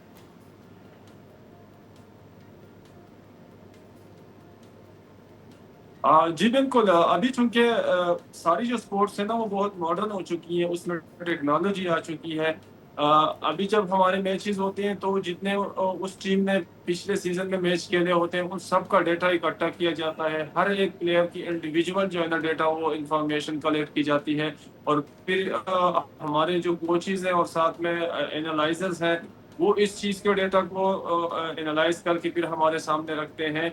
और हमारी वीडियो मीटिंग हम उसको बोलते हैं, मीटिंग्स होती है जिसमें कि हर प्लेयर की जिस टीम के साथ हमने खेलना है, हर प्लेयर की वीक पॉइंट्स और उसकी स्ट्रॉन्ग पॉइंट्स बताई जाती हैं, उनका कॉम्बिनेशन बताया जाता है। तो सबसे ज्यादा मेरी जिम्मेदारी एज ए कैप्टन ये होती है इनसाइड द कोर्ट कि मैं वो सारी चीजें, वो सारे पॉइंट्स याद रखूं, क्योंकि कोर्ट के अंदर फिर सब लड़कों को ये चीजें याद रखना मुश्किल हो जाता है। इसलिए मेरे ऊपर इस चीज का ज्यादा बर्डन होता है कि मैं हर वो प्लान याद रखूं कि जिसके थ्रू हमने खेलना है, क्योंकि वो बहुत ज्यादा जरूरी होता है। और मेरी चूंकि मेरा एक्सपीरियंस ज्यादा हो गया, तकरीबन 13-14 ईयर्स हो गए मुझे नेशनल टीम में खेलते हुए, तो मैं यूज्ड टू हो चुका हूँ इसको। और ये कि इंजॉय करता हूँ, लड़के काफी टैलेंटेड है और बात सुनते हैं, बड़ा जबरदस्त माहौल हमारा बना हुआ है, तो इतना कोई मसला नहीं होता, बल्कि ये कि हम इसको इंजॉय करते हैं। मुराद, हमें अपने ज़ाती सफ़र के बारे में भी कुछ बताइएगा। वॉलीबॉल से कैसे वाबस्ता हुए और फिर चैलेंजेस क्या रहे हैं? बिकॉज ऑब्वियसली बहुत सेलिब्रेटेड गेम नहीं है वॉलीबॉल हमारे पाकिस्तान में। जी बिल्कुल, चूंकि मेरा ताल्लुक जिला बन्नू से है और उसके भी नवाही इलाके में महल से, जहाँ पे ओवरऑल आप लोग पता है कि देहातों में क्रिकेट की गेम ज्यादा है, लेकिन हमारे बन्नू में तो स्पोर्ट्स ओवरऑल बहुत ज्यादा है। हम लोगों ने हॉकी में भी लेजेंड्स पैदा किए हैं, वॉलीबॉल में भी हमारे नेशनल टीम में, आई थिंक हर जितने भी स्पोर्ट्स है सब में हमारे वहाँ से ताल्लुक रखने वाले प्लेयर्स हैं। तो मैं खुद भी क्रिकेट खेलता था, लेकिन हुआ यूं कि एक दिन टीवी पे कोई मैच चल रहा था पाकिस्तान और इंडिया का, वैसे ही मैंने टीवी लगाई, वो मैच देखा और मैच पाकिस्तान टीम जीत गई थी। तो उससे यार जहन में एक ये बात भी आई कि ये तो ये भी एक बड़ी जबरदस्त और इंटरेस्टिंग सी गेम है। और चूंकि जीत भी गई थी हमारी टीम, तो अपने लिए गोल सेट कर लिया था कि चलो यार ट्राई करते हैं।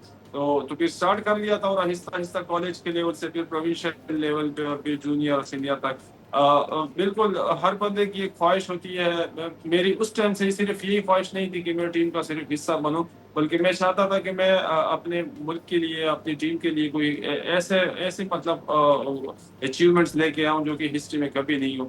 इसी मुताबिक आपको बताता जाऊं कि पिछले 2 साल से जब से मैं टीम का कैप्टन बना हूं, हमारे 6 इवेंट्स हुए हैं और ओलंपिक की 6 में हम लोगों ने क्या मेडल लिए हैं, गोल्ड भी आए हैं, सिल्वर भी है, ज़बरदस्त एक ब्रॉन्ज मुराद, भी है, जो कि आपका बड़ी बहुत achievement शुक्रिया, थैंक यू सो मच। और आपने फाइनल भी जीता है, जैसे कि आप खुद कह रहे हैं कि 2027 की वर्ल्ड चैम्पियनशिप के लिए आप लोग अब गेयर अप कर रहे हैं। अच्छी बात यह है कि आप लोगों की रैंकिंग भी जो है वो अब कुछ पॉइंट्स बेहतर हुई है, so that's one more good thing. चलिए इसी के साथ एक ब्रेक लेते हैं, दोबारा हाजिर होंगे, stay with us.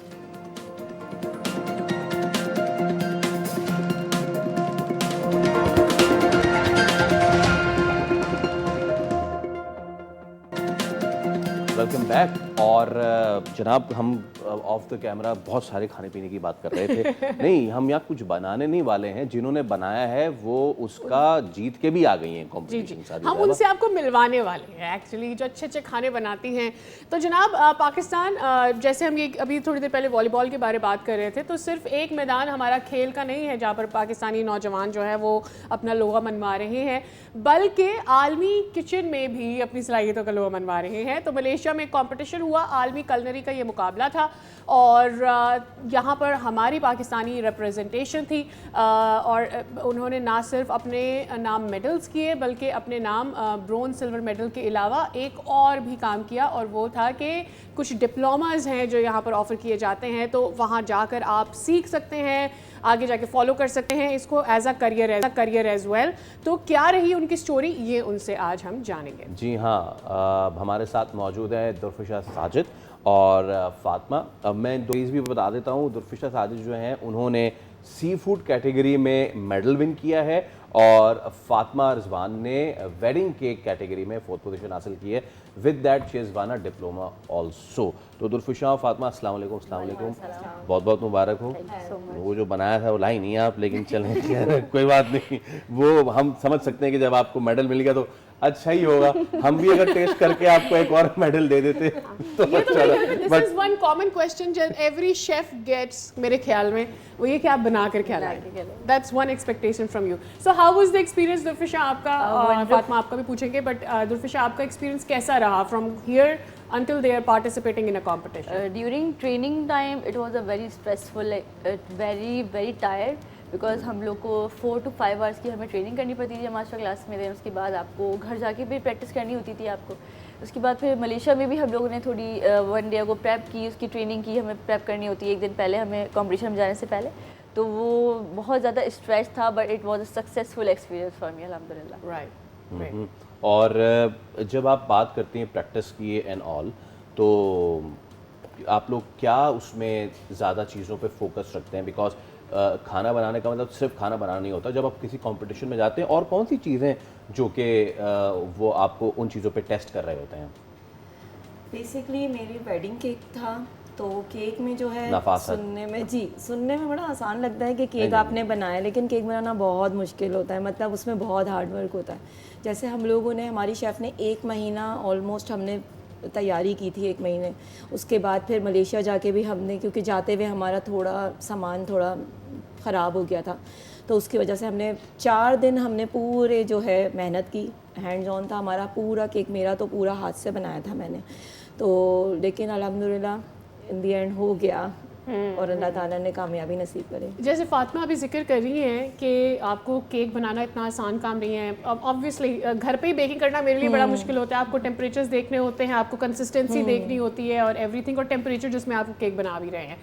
But sea food भी कोई आसान काम नहीं है। सो और उसको टेंडर रखना, उसका टेस्ट रखना, वो ज़्यादा पक जाएगा तो ज़्यादा कच्चा रह जाएगा। ऑल ऑफ दिस, कितने ट्रेनिंग टाइम आपको लगता है? और वहाँ पर जो बाकी लोग आए हुए थे आपके साथ कंपटीशन में, वो कितने इक्विप नज़र आए आपको? इक्विपमेंट, उनकी स्किल्स जो थी वो हमसे जो है 100 गुना ज़्यादा थी एक तरह से, क्योंकि वो बहुत ज़्यादा जो है वो स्किल्ड थे और हम लोग उनको देख के भी बहुत कुछ हमने सीखा है। 2 डेज़ हम लोग वहाँ पे गए और हमने उनको देख के पहले, अपने कंपटीशन से पहले भी काफ़ी कुछ चीज़ें हम सीखने को मिली, तो भी हमारे लिए बड़ा हेल्पफुल हुआ है हमारे कंपटीशन से पहले। और seafood it's a very delicate because क्योंकि जल्दी कुक हो जाता है, लेकिन उसको टेंडर रखना भी जो है ना वो एक स्किल है। टाइमिंग मैनेजमेंट जो है वो बहुत इंपॉर्टेंट है। लाइक अगर आपने प्रॉन्स बनाए हैं तो उसकी एग्जैक्ट टाइमिंग के अकॉर्डिंग ही आपको प्रॉन्स बनाने हैं, वरना वो गलते नहीं है, वो रबी टेक्सचर हो जाता है और वो फिर मुश्किल हो जाती है, फिर आपको डिस्क्वालीफाई कर दिया जाता है अगर वो ओवर कुक होते हैं। और फिश में ये है कि आपको एग्जैक्ट टेम्परेचर में अगर आप उसकी कुकिंग करते हैं तो वो बहुत जूसी बनती है और आपको मेथड जो है वो एक्यूरेट फॉलो करना होता है, तो आपकी फिश जो है वो जूसी भी बनती है और फिर रॉ भी नहीं रहती है अंदर से। ये रबी प्रॉन्स से तो मैं रिलेट कर सकती। ओके फातिमा, मुझे ये बताइएगा कि आप लोगों ने इस करियर को ऑप्ट कर लिया, ठीक है ना। हमारे यहाँ बहुत से लोग ना बस ये कहते हैं कि जनाब कोई वाइट कलर जॉब और दिस एंड ऑल दैट, उन्हें शायद पता भी नहीं है कि ये कितना हाई यील्डिंग हाई अर्निंग है। तो मुझे थोड़ा सा बताइए कि ये करियर ऑप्ट किया, अगर कोई देख रहा है इस वक्त बच्चा बच्ची और वो एक डिफरेंट लाइन ऑप्ट करना चाहता है तो वो किस तरह कर सकता है? आप लोगों की जर्नी क्या रही, क्या क्या आप लोगों ने फेस किया? इसमें सबसे बड़ी बात आपको शौक़ होना चाहिए, क्योंकि जब तक आपको शौक़ नहीं होगा आप कुछ नहीं कर सकते। तो मैंने बहुत सर्वे किया और मैंने सोचा कि कलनरी नहीं, मुझे बेकिंग मैंने चूज़ किया। तो बेकिंग में ये है कि आपके पास बेकिंग जो है बेसिकली साइंस है, क्योंकि बेकिंग में आप कलनरी में आप फिर भी एडजस्ट कर सकते हैं, लेकिन बेकिंग में आप कोई चीज़ ऊपर नीचे हो जाए तो आपकी पूरी चीज़ ओवन में जाने के बाद फिर जो बाहर आएगी वो चीज़ ख़राब हो जाएगी, अगर ज़रा सा भी आपका मेजरमेंट ख़राब हुआ तो मैंने इसलिए चूज़ किया क्योंकि इसमें ज़्यादा मुझे। और पाथवे आपने क्या इख्तियार किया? ये बच्चे ये जानना चाहेंगे कि कैसे आए यहाँ पे, बस ऐसे आग उड़ा के चले आए? नहीं, बिल्कुल नहीं। आप हाँ, मतलब पहले तो आपको पता अच्छा होना चाहिए कि आप कर सकते हैं, बिकॉज देख के तो बड़ा अच्छा लगता है खूबसूरत खाने, but how do I know if I can cook? सबसे पहले तो आप अच्छा इंस्टीट्यूट ढूंढें जहाँ आपको मतलब पूरे आप उसके बारे में रिसर्च करेंगे, कहाँ आप अच्छा सीख रहे हैं। उसके बाद फिर आप सबसे पहला डिसीजन जो है आपका ये होना चाहिए कि आप कहाँ पे एडमिशन ले रहे हैं और किस तरह सिखाने वाले पे भी डिपेंड करता है। हमारी शेफ़ बहुत अच्छी हैं, क्योंकि उनकी वजह से ही शायद हम यहाँ पर हैं आज। तो सही है, एब्सोल्युटली। दुर्फिश, आप मुझे ये बताइए कि what was your winning presentation? हमें उसके बारे में जानना है। क्या बनाया था आपने आइटम? वो विनिंग प्रेजेंटेशन क्या थी और फिर उसके लिए आपने सोचा कैसे? व्हाट वाज द माइंडसेट कि ये बनाऊंगी ऐसे? Oh my god, that's a tough question for me. मैंने बनाया था miso butter salmon with Marie Rose hollandaise sauce and potato puree. ये नाम से ही इतना तवील और मुश्किल है। या सो आप मुझे बताएं कि ये क्यों सोचा आपने कि यही बनाना है आपने? ये एक मेरी रेसिपी एक्चुअली मेरे शेफ़ की थी और बाकी एग्जीक्यूशन जो है उस पर मैंने खुद किया था। लाइक सॉसेस का, प्यूरी का जो है वो सारी चीज़ें मेरी खुद की थी और रेसिपी मेरे शेफ़ की थी जो उन्होंने मुझे गाइड की, जो उन्होंने मुझे ट्रेनिंग दी थी। तो उस पर फिर हमने वर्क किया और ड्यूरिंग ट्रेनिंग भी बहुत ज़्यादा कॉम्प्लिकेट था उसको एग्जीक्यूट करना, क्योंकि वो उसका ऐसा जो आउटकम ही निकल के आ पा रहा था जो हम चाह रहे थे।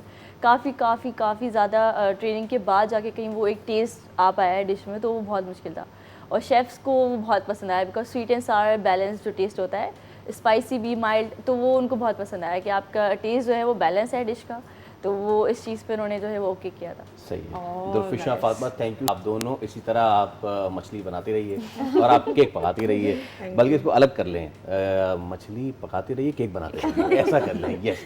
तो जनाब, ये थी हमारी दोनों विनर्स जो कि कलनरी कंपटीशन जीत के आई हैं।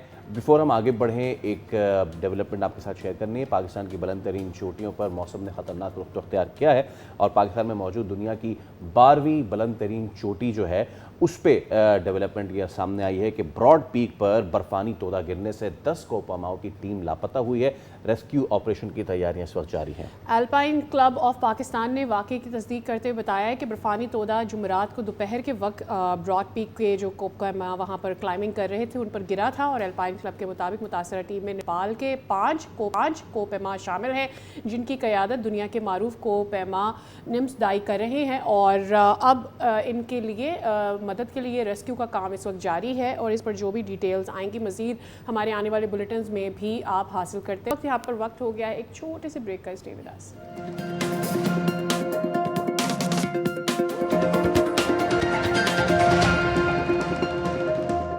Welcome back. पाकिस्तान एक ऐसे सेहत के बहरान की तरफ बढ़ता चला जा रहा है जो हर घर को मुतासिर कर रहा है। टू बी फ्रैंक, हर 4 में से एक शख्स इसका शिकार होता चला जा रहा है। हम बात कर रहे हैं ज़ाबतीज़ की।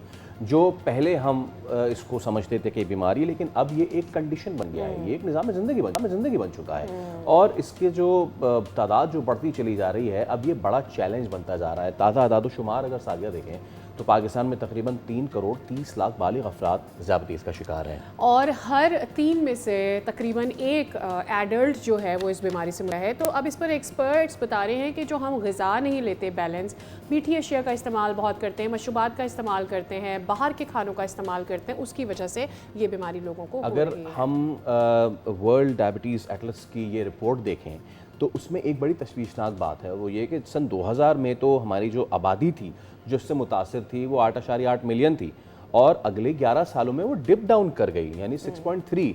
लेकिन उसके बाद 2011 से 24 तक 34.5 मिलियन, और अगर ये इसी शरह से मामलात बढ़ते रहे तो खाकम बदहन इतनी ज़्यादा आबादी 70.2 मिलियन आबादी डायबिटिक हो जाएगी। डॉक्टर शकीला काजी माहिर ज़ियादतीस हमारे साथ मौजूद हैं। डॉक्टर साहब अस्सलाम वालेकुम, गुड मॉर्निंग और बहुत शुक्रिया आपके वक्त के लिए। ये नंबर्स तो बहुत ही ख़तरनाक दिखाई दे रहे हैं, क्योंकि जो हम पहले समझते थे कि जी सिर्फ मीठा खाने से होता है, नहीं, सिर्फ मीठा खाने से नहीं होता है। डायबिटीज़ हमें सिर्फ ये नहीं बताता है कि हमारे माशरे में कितने % लोग बीमार हैं, वो हमें ये भी बताता है कि लोग कितने स्ट्रेस में हैं, कितनी परेशानी में हैं। Please go on. जी बिल्कुल सही कह रहे हैं आप। अब जैसे आपने कहा कि हर 3 में से एक डायबिटिक है, तो अब तो ये नंबर्स और बढ़ रहे हैं। इंडिया, पाकिस्तान और चाइना, ये 3 कंट्रीज ऐसी हैं जहाँ पे ये नंबर्स बहुत ही अलार्मिंगली बढ़ते जा रहे हैं। और बिकॉज वही बात है कि हम लोगों का लाइफस्टाइल बहुत ख़राब है, खाना पीना, जंक फूड। हम छोटे बच्चों को अगर घर का खाना नहीं खाता तो हम बाहर का खाना खिला देते हैं, बर्गर, पिज़्ज़ाज़। तो उससे ज़ाहिर सी बात है उनकी इंसुलिन रेजिस्टेंस इतनी ज़्यादा बढ़ रही है, और डायबिटीज़ अल्टीमेटली 13 साल 14 साल का बच्चा टाइप 2 डायबिटिक हमारे पास आ रहा है। एब्सोल्युटली। अच्छा, अब अगर मैम आप हमें ये बता सकें कि वो कौन कौन से एलिमेंट्स होते हैं जो कि किसी भी इंसान को डायबिटिक करते हैं। हमें हमेशा ये लगता है कि खाना बाहर का खा लिया, देयर आर अदर थिंग्स।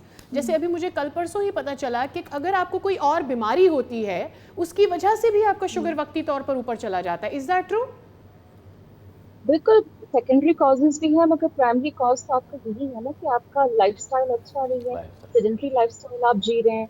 उसके अलावा आप अगर कार्ब्स ले रहे हैं पूरा दिन, हमारे यहाँ कोल्ड ड्रिंक का रुझान बहुत ज़्यादा है, हम पानी पीना प्रेफर नहीं करते, कोल्ड ड्रिंक पीते हैं। तो आपको पता है कि एक ग्लास ऑफ कोल्ड ड्रिंक में एटलीस्ट 9 चम्मच चीनी के होते हैं। और ये बाहर के खाने के बारे में भी बताइएगा हमें, कि लोगों को लगता है मीठा थोड़ी खा रहे हैं, बाहर का खाना ही तो खा रहे हैं। जी, मुरगन ग़िज़ाएँ, अगर आप फैटी मील्स खाओगे तो वो भी तो आपकी शुगर लेवल बढ़ाएंगे ना, क्योंकि वो बॉडी में जाके हर चीज़ कार्बोहाइड्रेट में कन्वर्ट हो जा रही है। आप चाहे बिरयानी खा रहे हैं, पिज़्ज़ा खा रहे हैं, व्हाटएवर, जो भी खाएंगे वो बॉडी में कन्वर्ट हो जाएगा कार्बोहाइड्रेट्स में। तो जितने ज़्यादा हम कार्ब्स खाएंगे वो अल्टीमेटली हमारी शुगर बढ़ाएंगे। सेकंड चीज़ जो हम लोगों को देखने, अगर आप आजकल हर किसी को फैटी लिवर, यस जी हाँ, उनको यूटिलाइज नहीं करेंगे, यूटिलाइज नहीं फैटी करेंगे तो लिवर वो फैटी आजकल लिवर बहुत भी कॉमन हो होगा, गया है। विसरल फैट जो है वो फिर जी। उसमें बढ़ता जाएगा। अच्छा डॉक्टर साहब, अब Absolutely. एक चीज़ लोगों में आगाही के लिए ये भी, बहुत सारे जो नीम हकीम हैं वो आजकल सोशल मीडिया का सहारा लेके ये बात करते हैं कि जनाब दवा ववा नहीं खाओ इसके लिए, और दवा से तो कुछ नहीं होता है इस पर। आप अगर इस डिबेट को एंड कर दें आज के जनाब, के शुगर या डायबिटीज़ दवा खाने से ठीक होती है, या फिर लाइफस्टाइल ठीक करने से ठीक होती है, या दोनों का कॉम्बिनेशन होता है? दोनों का कॉम्बिनेशन होता है, दवा तो खानी ही खानी है। क्योंकि अब देखिए डायबिटीज़ क्यों हुई, सबसे पहले तो ये कॉन्सेप्ट क्लियर करना है कि आइदर आपकी इंसुलिन बॉडी में नहीं बन रही, पेनक्रियाज फेल हो गया है, या पेनक्रियाज इंसुलिन बना रहा है मगर वो इंसुलिन किसी काम में नहीं आ रही है, ठीक है, वो काम नहीं कर पा रही है। तो अब इन 2 चीज़ों को जब हम मरीज को समझाएंगे कि भाई आपकी बॉडी में इंसुलिन लेवल्स नहीं है, पेनक्रियाज वो फैक्ट्री है जो कि आपका फ्यूल प्रोड्यूस कर रही है ना, insulin is a fuel of our body जो हमें एक्टिव रखता है। तो जब वो फ्यूल ही नहीं बन रहा तो आप खाली लाइफस्टाइल से भी काम नहीं चलेगा, आपको दवा तो खानी पड़ेगी। लाइफस्टाइल तो एक मतलब एडजुवेंट थेरेपी है कि वो उसको बूस्ट अप करेगा। आप एक्टिव रहोगे, आप चलोगे, भागोगे, दौड़ोगे, 30 मिनट की वॉक करोगे तो आपका मेटाबॉलिज्म बढ़ेगा बॉडी का, जो एक्सेसिव फैट सेल्स हैं आपके बॉडी में वो बर्न होंगे। तो आपकी बॉडी में से इंसुलिन की रेजिस्टेंस खत्म होगी। सेकेंडली, मैं एक और बात आप लोगों के तवज्जो से करना चाहती हूँ, हमें क्लिनिक्स में मेजॉरिटी पेशेंट्स की तरफ से जो बैरियर आता है, इंसुलिन नहीं लगाएंगे चाहे कुछ भी हो जाए। हम उनके HbA1c लेवल्स कराते हैं जो 15-16 आ रहे हैं, और हम उनको कह रहे हैं कि आपकी बॉडी इंसुलिन बना ही नहीं पा रही है, अब आपको इंसुलिन लगानी है, वरना आपका ऑर्गन फेलियर हो जाएगा, आंखें चली जाएंगी, गुर्दा खत्म हो जाएगा, हार्ट अटैक, फालिज, कुछ भी हो सकता है, या आपका लिम जा सकती है, डायबिटिक फुट अल्सर के बाद आपके पाँव कट जाएंगे। मगर हमारे पाकिस्तानी मरीजों को ये लगता है इंसुलिन एंड है, अब अगर हमने इंसुलिन लगाई तो हमारी लाइफ खत्म हो गई। एक नॉर्मल इंसान के जिस्म में इंसुलिन है तो वो नॉर्मल जिंदगी जी रहा है, इसके जिस्म में इंसुलिन नहीं है तो उसको डायबिटीज हुई है। जैसे आयरन की कमी होती है तो हम आयरन लगाते हैं, कैल्शियम की कमी होती है कैल्शियम खाते हैं। तो अगर हम इंसुलिन लगाएंगे तो कुछ नुकसान नहीं होगा, ये नॉर्मल चीज़ है। और हम टाइप 1 बच्चों को भी तो देते हैं ना, हम जो माएँ प्रेग्नेंट होती है उनको भी तो इंसुलिन देते हैं, तो हमें उनसे कोई लाइक दुश्मनी तो नहीं है कि हम उनको इंसुलिन दे रहे हैं। तो ये चीज़ सिर्फ हमारी आवाम को समझने की ज़रूरत है। और फिर वो क्या करते हैं, अगर एक डॉक्टर ने इंसुलिन एडवाइस की, फिर दूसरे तीसरे चौथे डॉक्टर के पास जाते हैं, जी, और वो टाइम बहुत प्रेशियस होता है मेरी। यस, डॉक्टर शकीला आप सही कह रही हैं, जैसे ही कोई इंसुलिन पे आता है वो अब यही जुमला सुनने को मिलता है, हाय देखो बेचारा ये तो इंसुलिन पे आ गया, इंसुलिन पे चला गया। Exactly. Thank you so much doctor Shakila, it was wonderful having you on the show. बहुत सारी हिम्मत की हैं, अपना ख्याल रखिए प्लीज़, और अगर ख्याल रख रहे हैं, खाना पीना ठीक कर रहे हैं, कुछ एक्सरसाइज वगैरह भी करें, खेलें कूदें, क्रिकेट खेलें, लेकिन क्रिकेट जो हम दिखा रहे हैं भाई क्रिकेट खेलें सही से खेलें, चीटिंग वीटिंग ना करें सर। एब्सोल्युटली, क्रिकेट खेलें, होशियारी ना करें। तो जनाब क्रिकेट में हम ये बोलते हैं कि गेंद बोलती है, बल्ला बोलता है, मगर इंग्लैंड में एक मैच ऐसा भी हुआ है जहां मुबैना तौर पर एक चुटकी बोल रही थी और बैटर को पवेलियन भेज दिया गया क्योंकि उसे ये लगा कि ये एज हो गया है। तो जब आप ऐसे चुटकी बजाते हैं तो अगले को लगता है कि ये निक हुआ है, बल्ले पर गेंद लगा है और उसकी आवाज आई। बल्लेबाज ने ना वो उसकी पकड़ लिया उसको ना, वो जैसे उसने यूं किया ना, बल्लेबाज ने अंपायर को बोला वही चुटकी बजा रही है, लेकिन अंपायर का क्योंकि फोकस जो होता है वो फोकस होता है बॉल पे, क्रीज पे, बैट्समैन पे, वो बॉल कहाँ पिच हो रही है, बैट्समैन क्या कर रहा है, और ये इस बार अच्छा इनको बेहतरीन चुटकी बजाने पे कप भी दिया गया। तो जनाब ये हुआ है क्रिकेट क्लब क्रिकेट में अंपायर को धोखा देने के इल्जाम में वायरल होने वाली इस अनोखी हरकत ने सोशल मीडिया पर एक हलचल मचाई है। और वीडियो में देखा जा सकता है कि बैटर बॉल खेलने के लिए तैयार है, लेकिन गेंद जैसे ही उसके बल्ले को लगती भी नहीं है, पीछे से आवाज आ रही है दिस, जिसके ऊपर एज फैसल सेट कि फिर बैटर ने बताया कि भैया ये है। लेकिन सी जो इसके ऊपर इस वक्त पूरे सोशल मीडिया पर खास करके हलचल मची हुई है वो ये कि क्या प्रोफेशनल क्रिकेट में भी ये किया जाता है, और क्या इतना क्लोजली प्रोफेशनल क्रिकेट में देखा जा सकेगा अगर कोई इस तरह से चुटकी बजाकर एज की जो है वो चीटिंग करने की कोशिश प्रोफेशनल क्रिकेट में तो बिल्कुल कैमरास इतने लगे होते हैं कि बॉल चबाने वाला भी पकड़ा जाता है। और लेकिन ये वो दूसरी चुटकी है जो अभी इतनी बदनाम हो रही है, पहली चुटकी थी थानोस की। इसी के साथ हम आपसे और चुटकी थी उसका हम जिक्र नहीं करेंगे। हाँ, इसी के साथ हम आपसे ले रहे हैं इजाजत, आपसे मुलाकात होगी। आप पीर को रखें अपना ख्याल, लाओ।